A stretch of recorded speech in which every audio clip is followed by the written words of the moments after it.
Buenos dias para você, meu querido aluno do nono. Pessoal, é o seguinte, a gente vai terminar então aqui a aula de Era Vargas, comentar de algumas coisas que eu não havia comentado anteriormente, tá? Então, a gente vai falar da questão indígena, quando em 1934, né, o Vargas criou o Serviço de Proteção ao Índio e também ao mesmo tempo criou o Dia do Índio, que hoje é chamado de Dia dos Povos Indígenas, né, que é 19 de abril. Por um lado, foi o primeiro presidente da nossa história que olhou para os povos indígenas e pensou, isso tem que ser preservado, né, de certa maneira. Tanto que a gente tem o Leonardo Orlando de Vilas Boas, né, e o Cláudio, que são os irmãos que eram ligados à proteção desses povos indígenas, né? E inclusive são eles que vão trazer um projeto de reservas indígenas e terras vitais onde esses indígenas, assim como eles sobrevivem, para poderem sobreviver, eles precisam ter um espaço de terra preservada ou uma reserva indígena, né? É claro que o Vargas aqui ele não está sendo tão avançado quanto, por exemplo, foi quando em 1988, né, a nossa Constituição considerou a demarcação de terras indígenas um direito constitucional. E, inclusive, quando as terras indígenas passam a ser um direito, o Ailton Krenak, que era um dos líderes dos povos indígenas e hoje, inclusive, ainda é um historiador incrível, né? E é uma pessoa que sempre está anticolonizando, né, a nossa mente, sempre trazendo temas anticolonizadores. Ele também, ele colaborou muito mais, por exemplo, né, para a emancipação desses povos, de fato, do que o período Vargas, mas é curioso que o Vargas foi um dos primeiros presidentes da história a visitar os povos indígenas e olhar para eles como parte do povo brasileiro.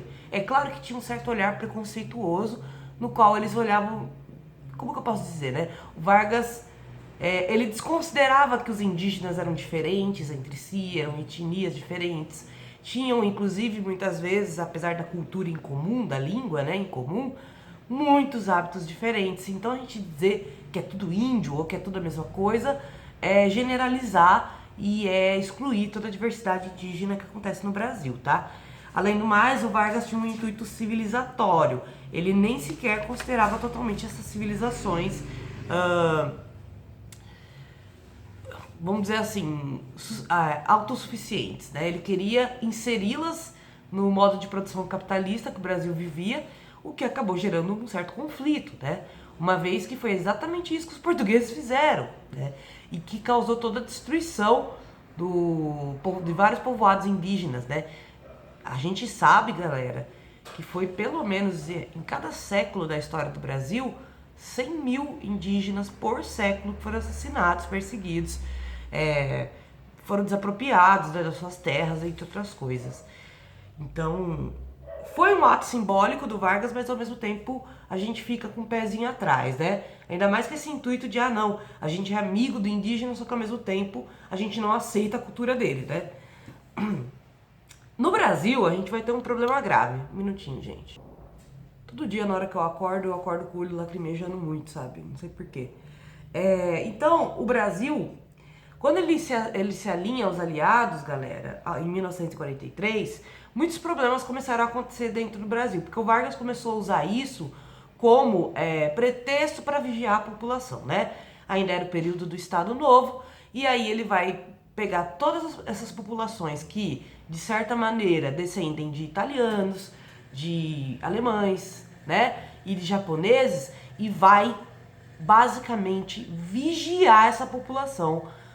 É até bizarro, porque ele mesmo, que era simpático ao eixo, né, simpático aos fascistas, a partir do momento que ele passa a fazer aliança com os Estados Unidos, a famosa aí no caso política de boa vizinhança, né, que eles falavam na época, ele vai passar a perseguir abertamente essas populações e vigiá-las.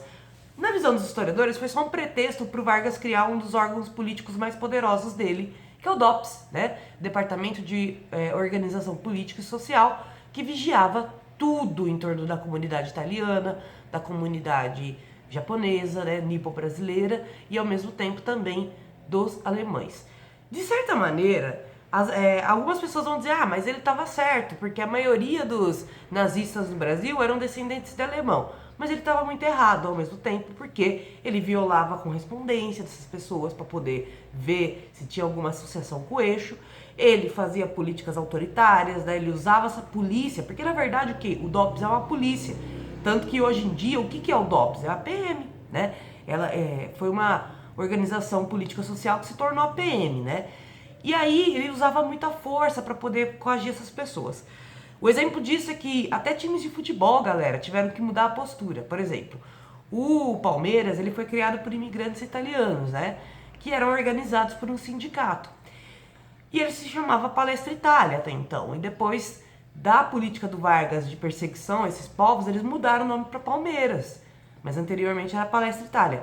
O mesmo vale para o time Belo Horizonte, que é o Cruzeiro, que anteriormente se chamava Belo Horizonte, que também era de descendentes desses povos que vieram para o Brasil na imigração e que basicamente também teve que mudar o seu nome, teve que mudar o seu logo para não remeter à Itália, tá, galera? Porque a bandeira do Cruzeiro antes, o símbolo do Cruzeiro, né, o brasão dele, era com as cores da bandeira da Itália, tá?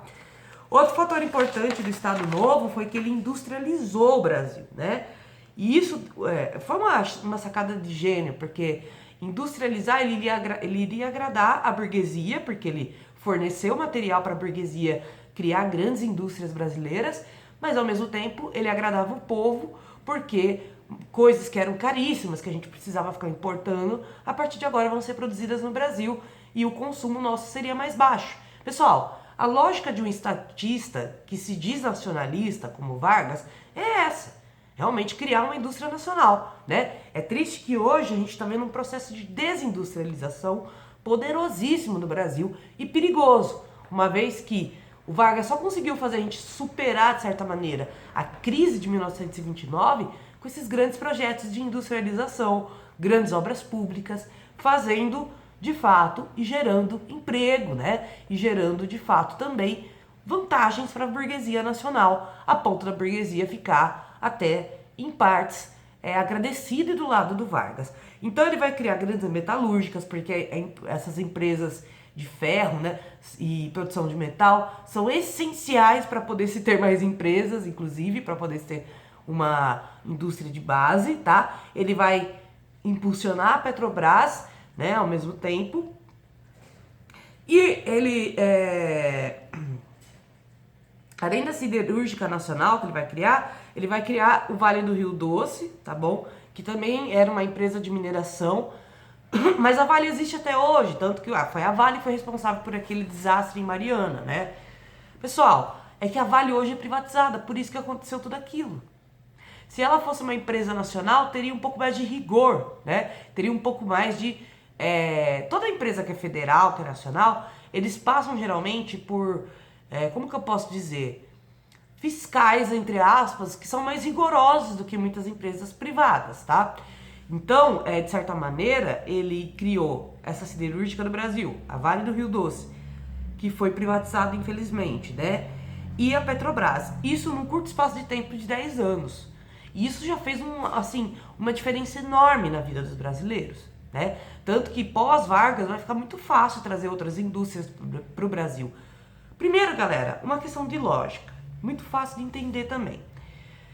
Quando os prefeitos, os candidatos a prefeito falam assim, a gente vai trazer empresas para Taquaritinga, eles estão mentindo. Eles estão mentindo. Sabe por que eles estão mentindo? Porque aqui não tem condição de trazer grandes empresas. Aqui não tem uma energia elétrica que suporte um temporal. Basta chover que cai tudo. Aqui não tem uma internet de qualidade para valer, né? Infelizmente as internets, eu tô sofrendo aqui, e ainda que essa internet que eu uso, ela é uma das que menos tem reclamação, não vou dizer qual é, mas tipo, eu dei uma pesquisada e eu descobri que ela é uma das que tem menos reclamação, e ainda assim eu tenho vários problemas com ela, que vocês estão ligados. Então assim, para melhorar realmente a condição de se ter grandes empresas aqui, precisa se ter o mínimo para essas empresas funcionarem. Energia elétrica de qualidade, internet de qualidade, e mão de obra, é lógico, né? Então, o que o Vargas fez foi criar as indústrias nacionais para se incentivar a criação de indústrias privadas. Porque a partir da produção de aço, de metal, a partir da extração de minério, a partir da criação da Petrobras, vai ficar mais fácil trazer grandes empresas internacionais para cá.